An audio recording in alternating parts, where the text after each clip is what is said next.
want us to kill ourselves.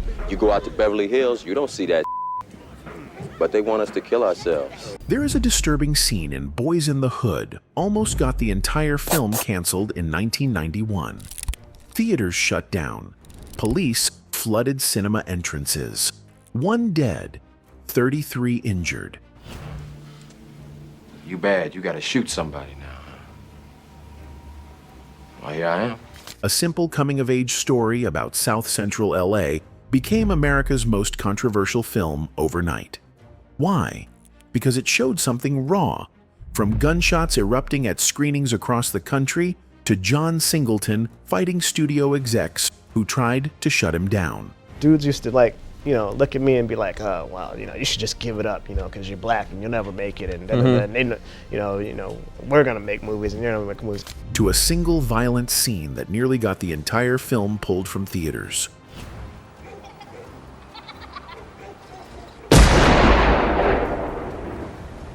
This is the disturbing moment that almost got Boyz N The Hood canceled, and why Hollywood never wanted this story told in the first place. It wasn't the drive-by. It wasn't even Ricky getting shot in the alley. The most dangerous scene in Boyz N The Hood wasn't a shootout. It was the triple murder at the burger stand. John Singleton wanted the truth. The studio wanted a blockbuster. And the gang leaders? They wanted something even more basic: survival. What people remember on film is the recreation of spontaneity. Yes, the overcranking, the slow-mo and stuff, but also it tugs at their heart because they know this is happening every day throughout the country. The scene was scheduled just a few blocks from where real shootings had taken place. 3 men in red, Bloods, are gunned down while ordering food at a small burger shack. It's quiet. Then chaos. Bullets fly, bodies drop. To a Hollywood executive in a quiet Burbank office, this was just storytelling. To people in the jungle, it looked like something else, a provocation. Right before the scene was about to be filmed, a Bloods leader named Bone demanded a meeting with Nicolaides at the Boulevard Cafe. "I know you are planning to shoot a scene where Ice Cube blows away 3 Bloods at a hamburger stand," Bone told the producer. "That's across the street from the jungle. Some 14-year-old kid wanting to earn stripes is going to bust a cap in Ice Cube." Let that sink in. This wasn't just about actors playing gangsters. This was real territory, and Singleton, barely 23 years old, was stuck between what he felt and what he knew. He had 2 choices: water it down so Columbia Pictures felt safe, or shoot it as he saw it, with all the danger, tension, and heat that came with the truth. He chose the truth, but not without making a deal. First, they had to cast real gang members as extras, not to add authenticity, but to keep the peace. If they were in the scene, they wouldn't be against the scene. Second, security was ramped up. Armed guards were posted on nearby rooftops, and word was sent through the neighborhood. This film was neutral. Even still, the tension was thick. Singleton later said the actors were nervous. Crew members didn't talk much. At any moment, it felt like something could go wrong. And back at the studio, Columbia Pictures was panicking. Rumors started to swirl. Pull the scene. Pull the film. Someone might get hurt, but Singleton refused to fold. The scene made it into the final cut. No compromises, no edits, just a burger stand. 3 lives taken, and a neighborhood's tension captured forever. It was real. Too real. And that's what made people mad. Just days after Boyz N The Hood hit theaters, the violence jumped off the screen. In a crowded movie house on the south side of Chicago, the lights had barely dimmed before chaos broke out. A 23-year-old man sat slouched in his seat, a soda in one hand, popcorn resting in his lap. He never got to finish the film. Gunshots rang out before the first hour, and his body slumped to the floor before anyone even registered what was happening. In Minneapolis, it happened again, this time in the parking lot. 2 moviegoers were gunned down just minutes after leaving a late showing. A fight had broken out in the lobby. Voices raised, threats thrown, and then someone went to the trunk. Before the shooter disappeared into the dark, Two people lay bleeding beside the theater doors, their ticket stubs still in their pockets. Across the country, it spread like a pattern. Philadelphia, Atlanta, Los Angeles. Dozens of people were injured, some critically, not because of the film itself, but because the atmosphere it created was so heavy, so familiar, it brought real tension into the room with every screening. Theaters responded fast. Some chains canceled showings altogether. Others beefed up security, metal detectors, bag checks, uniformed officers standing under the glow of the marquee. Moviegoers began to wonder, was this a film or a trigger? But as critics and columnists scrambled for someone to blame, the answer seemed ready-made. Blame the film. Blame John Singleton. Blame the story for being too raw, too true, too angry. Some called the movie dangerous. Others called it revolutionary. But there was one thing no one could deny. Boyz N The Hood had struck a nerve deep in America's gut, one it wasn't prepared to face in public. At a press conference at Columbia Pictures headquarters in Culver City, California, Singleton said, "My heart goes out to the families of the people that were hurt. I am very disappointed because that's not what my film is about. This movie is about family, love, and friendship." He said his film is not responsible for the violence because I didn't create the conditions which make people shoot each other. Singleton also accused journalists of playing up violence surrounding movies by black directors and producers while ignoring trouble spurred by other films. "There are a lot of other films where things happen around the corner and nothing is reported," he said. "But when my film comes out, it's all reported. I call that artistic racism." He pointed to the irony of it all.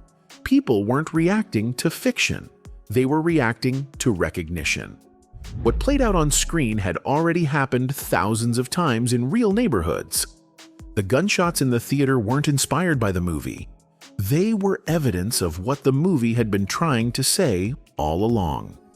Meanwhile, legendary critic Roger Ebert took aim, not at the film, but at how it was presented. He praised the movie for its honesty, its depth, its tragedy. But in his review, he didn't hold back when it came to Columbia Pictures. He accused the studio of mishandling the release, of feeding the spectacle while ignoring the substance. "They shouted fire in a crowded theater," Ebert wrote. "Not because the room was burning, but because they thought it would sell tickets." He argued the trailers were too focused on the gang scenes. The posters leaned too heavily on guns, cars, and tough looks. It wasn't the story of Trey and Doughboy they were selling. It was the threat, and in doing so, they invited exactly the kind of response that shook theaters across the country. The irony? The film itself didn't glorify violence. It mourned it. Every scene Singleton wrote was meant to show what was lost, not what was gained. Ricky wasn't just a character. He was every black kid who tried to outrun the cycle and didn't make it. Doughboy's final monologue wasn't a victory speech. It was a eulogy. This goes on and on, you know. Next thing you know, somebody might try to smoke me. But outside the film, the conversation shifted. Critics debated whether movies like Boyz N The Hood encouraged violence or exposed it. Parents argued about whether to take their teens. Politicians used it as a talking point on evening news shows, trying to paint it as an urban menace. Yet for many in the audience, especially those who lived the life Singleton depicted, the message was simple. The film wasn't the fire, it was the smoke, and the country had been burning long before the lights ever dimmed. But it wasn't just the film that risked cancellation. One of its stars nearly faced deadly consequences off camera. Back when Boyz N The Hood was being filmed, the danger wasn't just in the script. Real threats were hanging around just off camera, and Ice Cube almost got caught in the middle of one. Domino. Say about that. The scene was South Central L.A., specifically a neighborhood known as The Jungle. It wasn't just a nickname, it was a warning. The area had a reputation for being one of the roughest spots in the city. And when word got out that Ice Cube was filming there, it stirred up serious tension. At that point, Ice Cube wasn't just the guy from NWA. He was a full-blown symbol of West Coast rap, rebellion, and power. He had fans, but he also had enemies. And in gang-heavy areas like the jungle, having a name like his meant you were a target. Not because people hated him, but because hurting or robbing someone famous could get you respect in the streets. Taking down Cube would have been like a badge of honor for some of these young guys. One day during filming, things almost exploded. A local kid started something with a member of Cube's crew. It started as trash talk but quickly turned serious. People started circling. Hands moved toward waistbands. Voices got louder. It wasn't just a movie scene anymore. This was real, and it was about to go left fast. It could have turned violent. It could have made headlines for all the wrong reasons. But just before things crossed the line, local gang leaders stepped in. They knew what was at stake. This movie was telling their story. It was showing their lives on screen for the first time, without judgment or filters. They didn't want it ruined by some street beef. So they pulled the younger guys aside and told them to back off. They made it clear Ice Cube was off limits. That decision might have saved someone's life that day. Even after that near attack, Cube didn't walk away. He stayed. He showed up every day and kept doing the work even though he knew people were watching him. Not just as an actor, but as a symbol. He didn't play scared. He didn't let the pressure break him. And maybe that's why his performance in Boyz N The Hood felt so real. He wasn't just acting like Doughboy. He was living in the same environment Doughboy came from. He knew the weight of every word, every stare, every choice.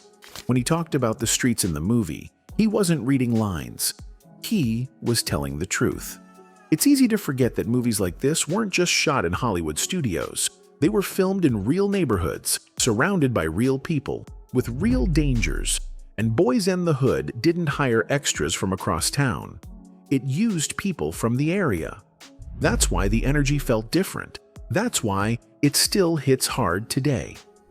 Cube later admitted in interviews that there were moments when things got tense, but he never let it stop him.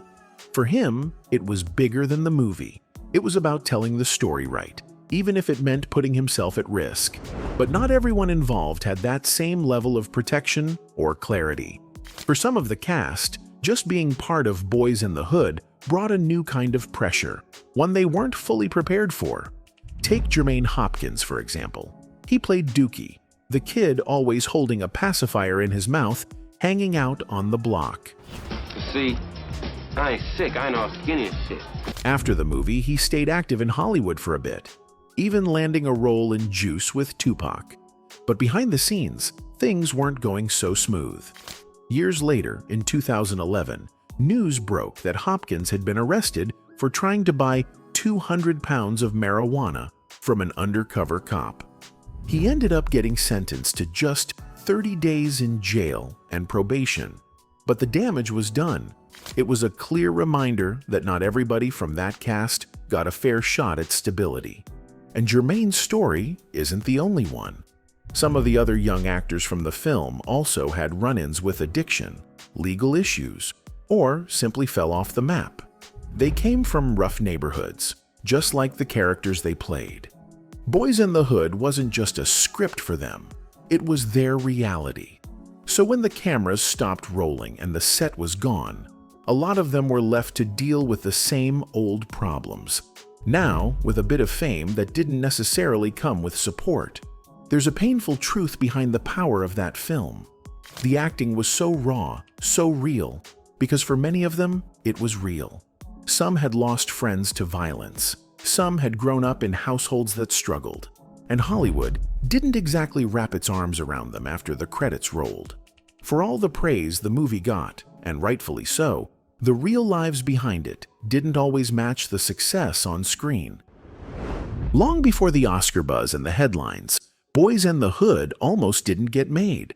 And the biggest obstacle wasn't the violence, the message, or the cast. It was John Singleton himself. He was just 23 years old at the time. No film credits to his name.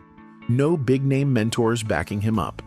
just a UCLA film student with a vision and a script that felt more like a mission than a movie. And when he walked into the room with the studio executives at Columbia Pictures, he wasn't playing by the usual rules. Hollywood had its own playbook. Studios were used to taking scripts from young writers and handing them over to veteran directors who had proven they could manage a budget, handle actors, and not mess things up. That was the system. So when Singleton handed over his script for Boyz N The Hood, the suits loved it, but they wanted to give it to someone else to direct. Dudes used to look at me and be like, oh, well, you should just give it up, because you're black and you'll never make it, and then we're gonna make movies. He could have said yes. Most young writers would have taken the deal just to get their foot in the door, but Singleton wasn't one of them. Instead, he sat across from those studio heads and said, flat out, if I can't direct it, you're not getting it. That wasn't ego talking. That was conviction. He wasn't being difficult just to make a name for himself. He knew that this story, the story of young black men growing up in South Central Los Angeles, with all the danger, the love, the loss, and the quiet humanity, had to be told by someone who lived it, someone who felt it in their bones. And he knew Hollywood would mess it up if they tried to filter it through a lens they didn't understand. To them, this was just another urban drama. To him, it was his neighborhood, his people, and his truth. John had grown up not far from where the film takes place. He knew what it felt like to lose friends to gun violence. He'd seen kids get caught in the system before they ever had a chance. He wasn't guessing when he wrote those scenes. He was remembering. That authenticity couldn't be directed by someone else, not even a big-name director. It had to be him. At first, the studio pushed back. They thought it was risky. They said he wasn't ready. But John stood firm. He wasn't begging for their approval. He was offering them a shot at something real, something fresh, something Hollywood had never seen done right. And eventually, Columbia took a chance. That decision changed film history. Singleton didn't just direct the movie. He owned it. His vision poured into every frame, from the way the camera lingered on childhood innocence in a broken neighborhood, to the raw, unpolished dialogue, to the pacing that made you feel like you were right there on the block, growing up with Trey, Ricky, and Doughboy. It was all him. The film wasn't flashy. It wasn't dressed up with Hollywood tricks. It just told the truth, and people felt that. When Boyz N The Hood hit theaters, it didn't just make noise. It hit like a cultural earthquake. Audiences who had never seen their lives on screen finally saw themselves, and audiences who had never thought about South Central were forced to confront it. And then the unthinkable happened.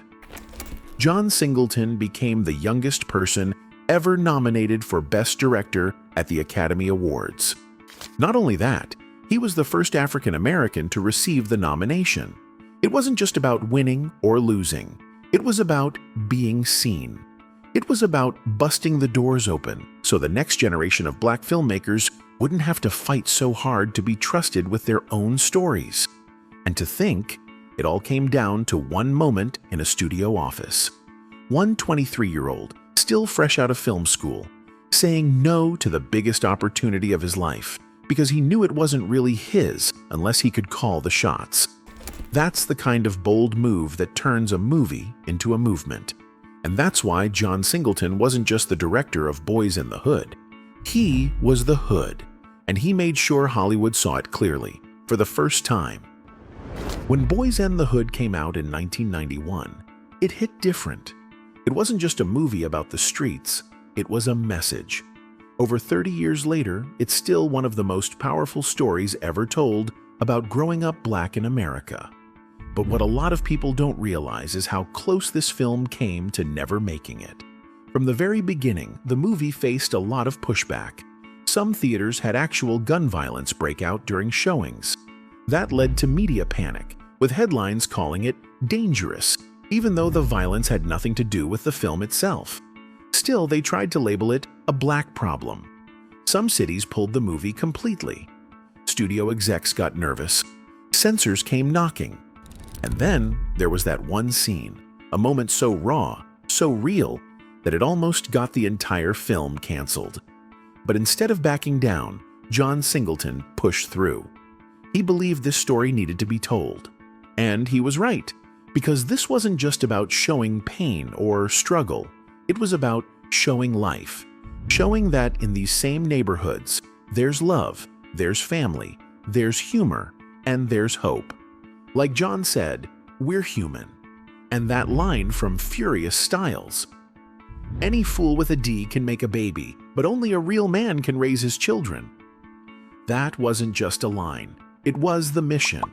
And despite every attempt to silence it, Boyz N The Hood spoke louder than ever. Anyway, that's it for this video, folks. Bye.